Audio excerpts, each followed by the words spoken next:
spila á flautuna. Og ég hafði nefnilega rétt á undan verið að segja við son minn, 12 ára, þá var búinn að vera að suða lengi og hann var lagður til í herberginu sínu, sem gekk frekar hægt, vegna þess að hann þurfti alltaf að vera alltaf einhverjir boltar að flækjast fyrir tánum á honum. Svo er ég bara ekkert skára sjálf. Það er bara hljóðfæring sem flækjast fyrir mér. En ég hef ekki spilað á þessa flautu lengi, en mér langaði að mér finnst þetta svo ótrúlega jólalegt, blokkflautun er svo jólalegt hljóðfæri eitthvað, svona hlý og notaleg. Og okkur Rúnu langaði að flytja lag sálm sem hann er ekki nefnilega í, hann er lítið þekktur. Ég hef ekki sungið hann annar staðar heldur en bara í fjölskylduboðum, hjá Þórskötufjölskyldunni. En hann hefur kannski ekkert verið sungið hérna, hann er ekki í söngbókinni. Þetta er sálmur eftir Bjarna Eyjólfsson og er hérna í þessu sönghætti sem var sett saman fyrir einhverjum árum síðan. Við lag eftir Bach og heitir Við jötu þína krjúp á kné. Við jötu þína krjúp á kné, minn og Kristur heitast þráir. Og þetta er svo falleg mynd og ég hugsa þetta barnið í jötunni, að Jesús var ekki bara þetta litla barn og þetta er falleg saga sem við minnumst á jólunum, en þetta litla barn, það óx og stækkaði og hann var frelsarinn okkar sem dó á krossinum fyrir syndir okkar og reis upp frá dauðum. Þannig að tengjast jóla- og páskasagan sem er náttúrulega kjarni kristinnar trúar. Og við ætlum sem sagt að reyna að láta á þetta reyna. Við sjáum hvernig þetta gengur. Jú. Ég må þessi stilla saman.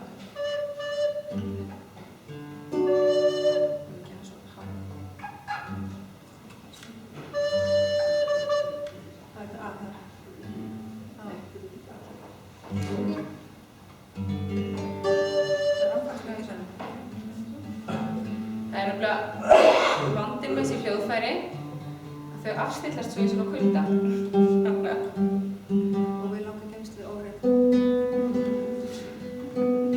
Það er svona rosalega gott að skilja svona hljóðfæri eftir og í húsinu heima þess að maður getur gripið í þegar maður bara að þrífa á svona.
Já, komið þið sæl.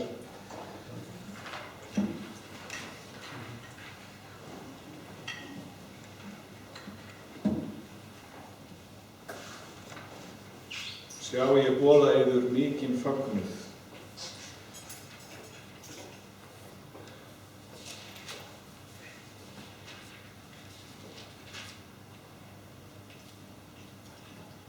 Þetta er sjálfsagt í eina skipti sem ég þyrfti ekki að fletta upp á textanum í Biblíunni vegna þess að jólaguðspjallið það held ég geti fullyrt að ég kunni utan á hef kunnað í mörg ár. En til þess að það verði ekki óhöpp, þá fletti ég hérna upp og sé sem stendur í öðrum kafla Lúkasar guðspjall. Verið óhræddir, því sjá ég boða yður mikinn fögnuð sem veitast mun öllum lýðnum. Yður í dag frelsari fæddur, sem Kristur drottinn í borg Davíðs. Já, drottinn Guð, við þökkum þér fyrir það að þú komst í heiminn sem lítið barn, drottinn minn. Við fáum að safna saman við jötuna, drottinn minn. Í anda, drottinn minn, fáum að trúa á þig, við fáum að fylgja þér. Þú leiðir okkur, drottinn minn. Þú ert vonarstjarnan. Þú ert vegurinn, sannleikurinn og lífið. Þú bless okkur þessi orð. Í Jesú nafni. Amen.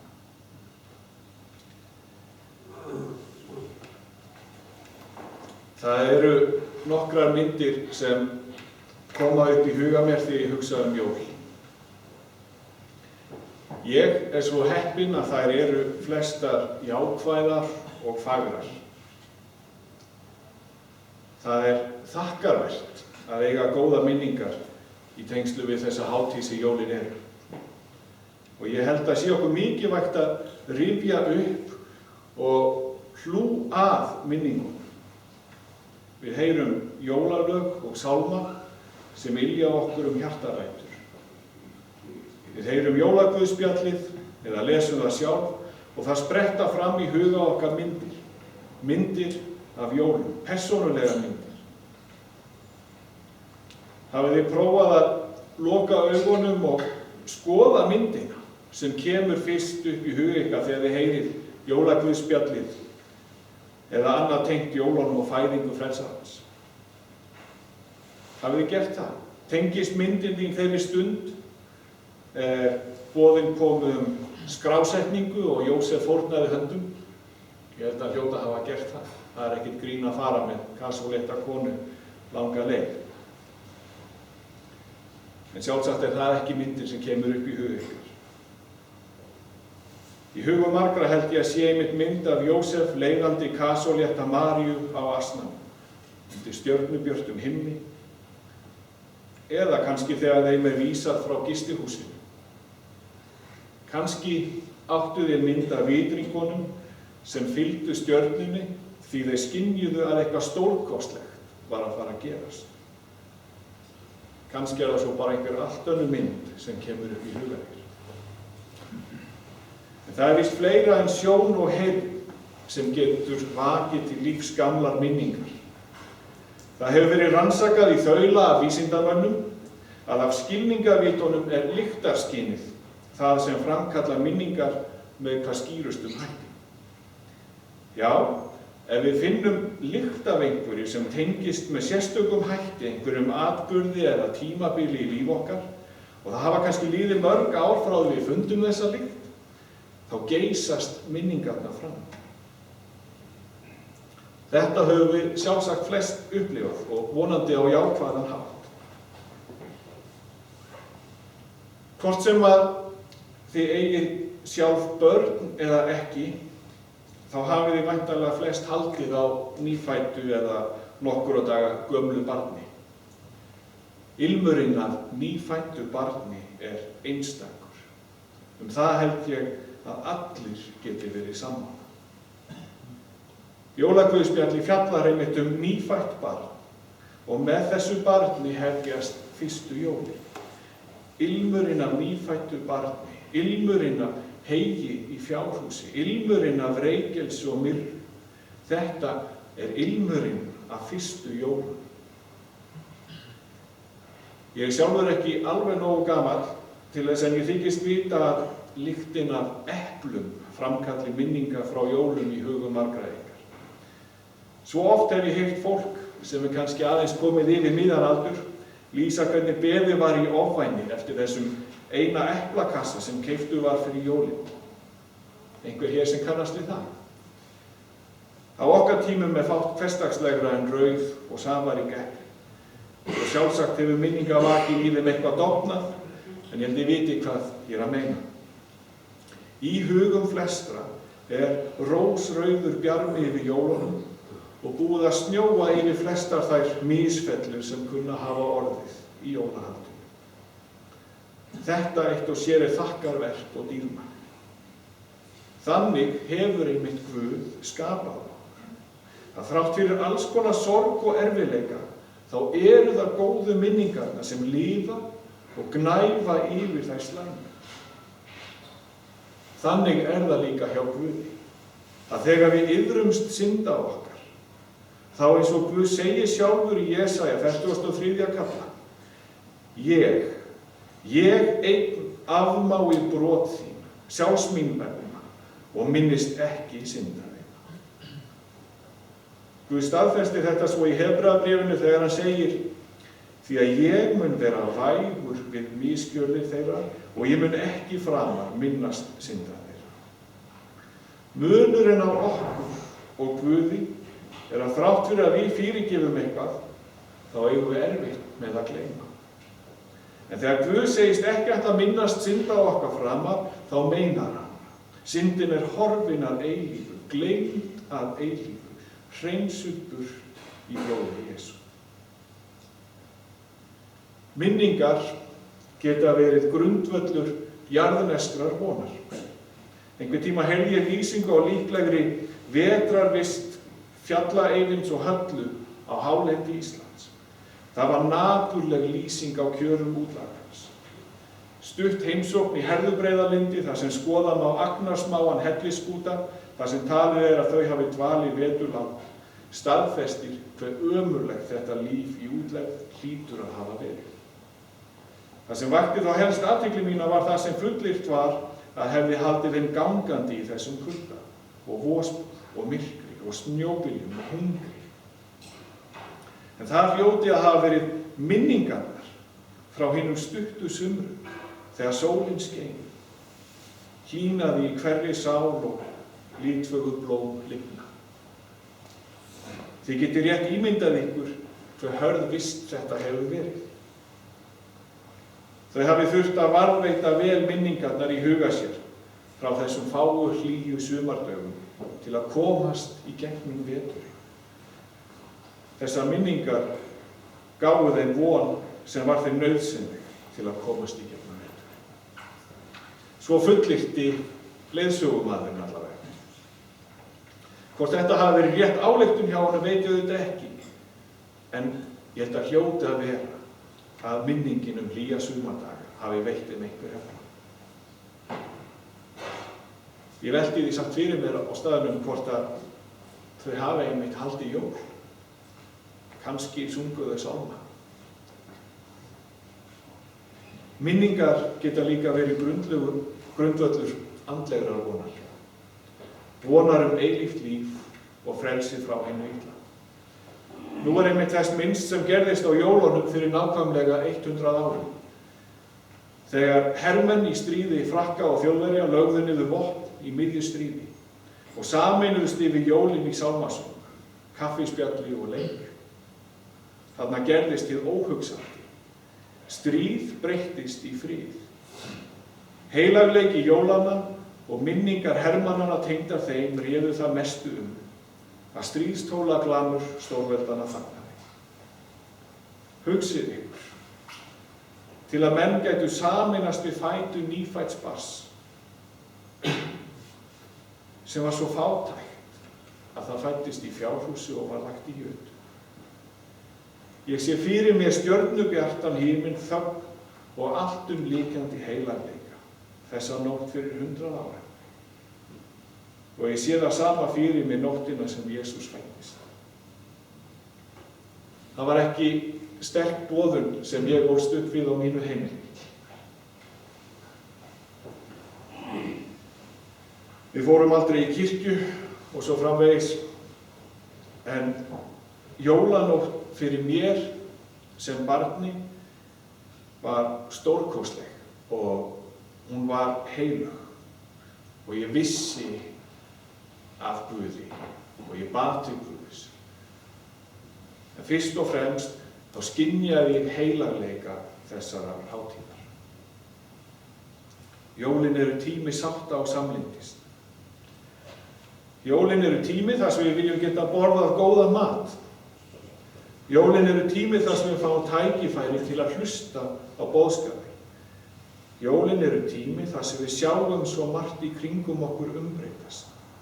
Jólin eru tími þar sem ilmurinn af smákökubakstri, reykelsi og greni fyllir húsið. Jólin eru tími þar sem við föðmum ástvini og ættingja og vonandi fá sem flestir að leiða litlar hendur. Jólin eru tími þar sem við heyrum, sjáum, brögðum, ilmum og snertum. Nú ég búinn að tala svolítið við ykkur minningar og hvernig það tengjast skilningarvitunum. Guð vill að við notum skilningarviti og lifum til fulls, honum til dýrðar. En ekki eins og börn þessa heims sem Jesús lýsir í Mattheusi 13. Með eyrum munu þér heyra og alls ekki skilja. Og sjáandi munu þér horfa og ekkert sjá, því að hjarta líðs þessa sljótt orðið og illa heyra þeir með eyrum sínum og augunum hafa þeir lokað. Af fréttum og umræðin að dæma á þetta við sorglega marga í dag.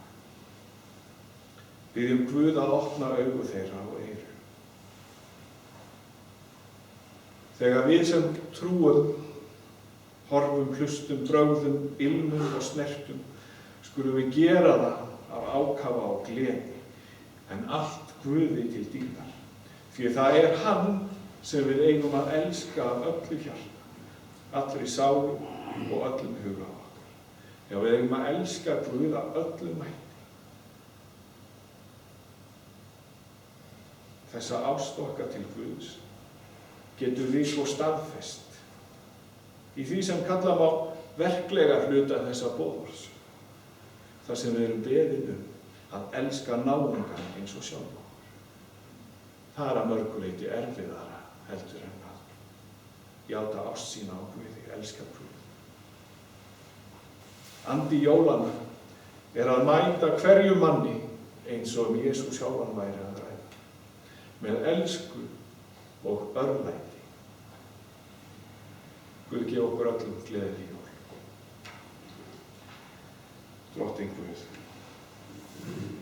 þú sem að lifir og ríkir, þú sem ert konungur konunga. Við komum fram fyrir þig hér og við tilbiðjum þig, Drottinn Guð. Þú sem að hefur skapað heiminn, Drottinn minn. Þú sem að hefur skapað okkur eitt og sérhvert í þinni minn. Þú sem hefur endurleyst okkur, Drottinn minn. Þú sem að gefur okkur von, þú sem að vilt vera hjá okkur og eiga samskipti við okkur, Drottinn minn. Þú sem að heyrir alla bænir okkar, þú sem að þekkir okkur, Drottinn minn. Þú sem að þekkir allar hugsanir og við getum ekkert falið fyrir þér. Drottinn minn, við komum fram fyrir þig eins og við erum, Drottinn minn. Og ég bið þig á þessari stund að gera okkur öll meðvituð þess að þú ert okkur, skapar okkar og lausnar. Þú gera okkur minnug þess, Drottinn minn. Það eru margir sem að líða skort í heiminum. Það eru margir sem að þekkja þig ekki. Það eru margir sem að líða og þjást, Drottinn minn. Bæði þeir sem að þekki þig og þeir sem þekkja þig ekki, Drottinn minn. Myrkrið og ílskan svo víða, Drottinn minn. Þú veist hvað gerðist í Pakistan, góði Guð. Þessi hroðalegu árásir, Drottinn minn. Góði Guð, við biðjum þig að snerta við fólki. Og þessi jólahátíð, Drottinn minn, megi margt líkjast því sem við lesum að hafi gerst fyrir 100 árum, Drottinn minn. Þegar hermenn lögðu niður vopn, vegna þess að þeir skynjuðu heilarleika, þeir skynjuðu nærveru þína. Drottinn minn, þú lifir. Og ég bið þig fyrir þessari þjóð. Ég bið þig fyrir landinu okkar. Góði Guð, að fleiri megi koma til því og taka afstöðu með þér, Jesús. Við biðjum þig, Drottinn minn, vegna þess að það þú sem getur það, sem ert almáttugur og þú ert heilagur. Við biðjum þig, Drottinn. Faðir vor, þú sem ert á himnum, helgist þitt nafn, þitt komi þitt ríki, verði þinn vilji svo á jörðu sem á himnum. Gef oss í dag vårt daglega brauð og fyrirgef oss våra skuldir, svo sem við og fyrirgefum våra skuldir okkar. Eigi leið oss í freistni, heldur frelsa oss frá illu, því að þitt ríkið, mátturinn og dýrðin að eilífu. Amen.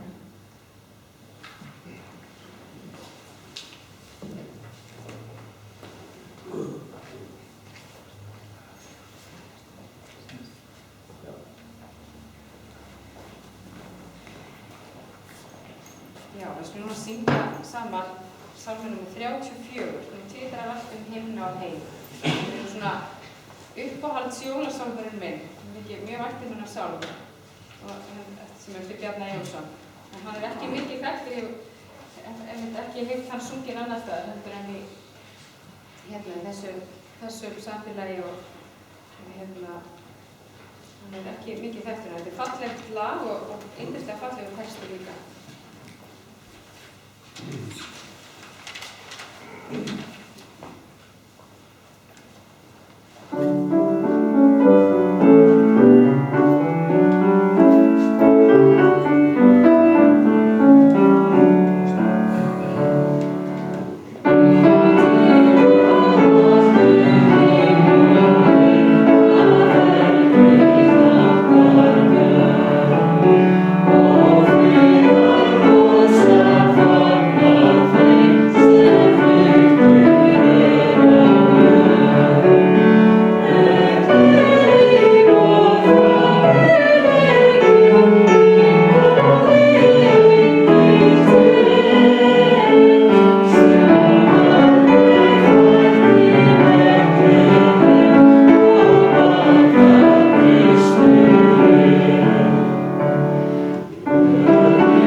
Við skulum núna taka samskot og á meðan skulum við syngja salminn í dag glatt í döprum hjörtum. En hún er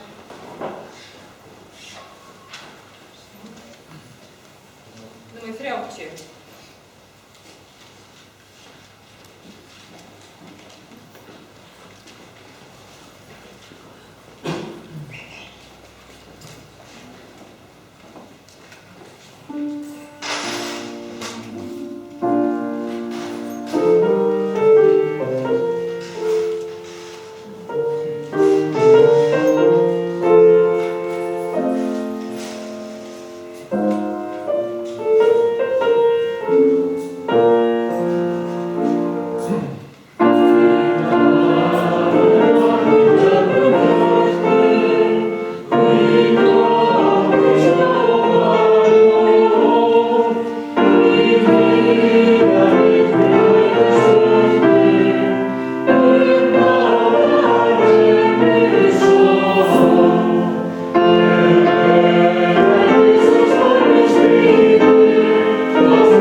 flytja annað jólalag sem er bara eitt af þessum fallegustu íslensku jólalögum að mínu mati. Þetta er hana Ingibjörg Þorbergs og heitir á fyrir fyrstu jól.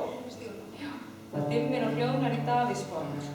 Ég var á tónleikum daginn með, hún í nóvember, með fyrstu jólatónleikunum. Var ég að hlusta á Þór Breiðfjörð söngvara og hann söng þetta á ensku með enskan texta sem Ingibjörg Þorbergs samdi sjálf og hefur ekki verið, og hann ekki verið fluttur á þessi texti. Ósælega fallegur, en ég ætla núna að syngja þennan íslenska eftir Kristján Flug Bjúkolæri.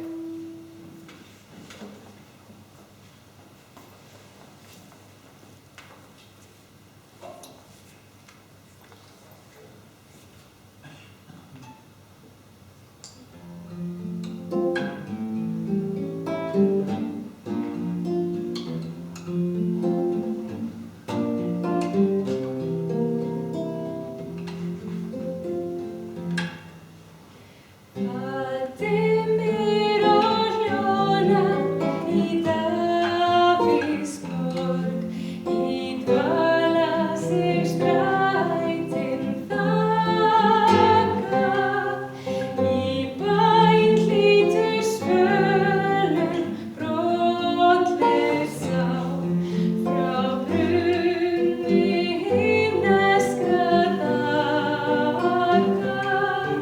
Öll jörðin sveipuð jólaskrjó og jatan ungbarnsvarpa.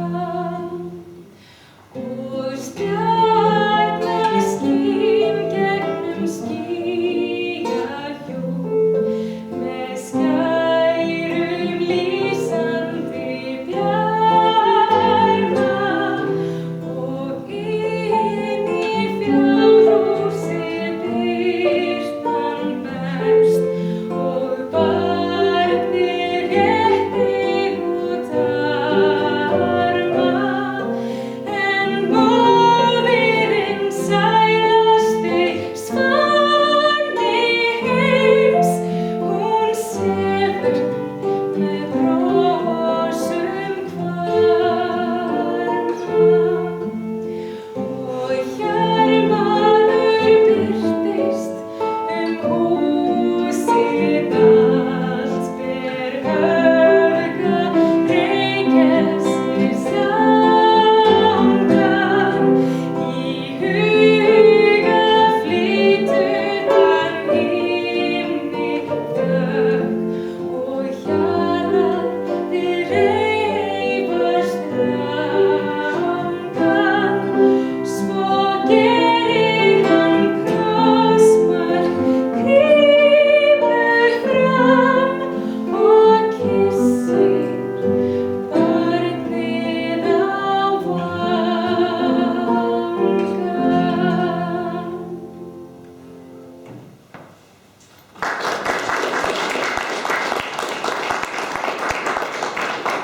Það nú að líða að lokum hjá okkur hérna í kvöld. Það kaffi hérna á eftir, smákökur og heitt súkkulaði og svona svolítið jólalegt.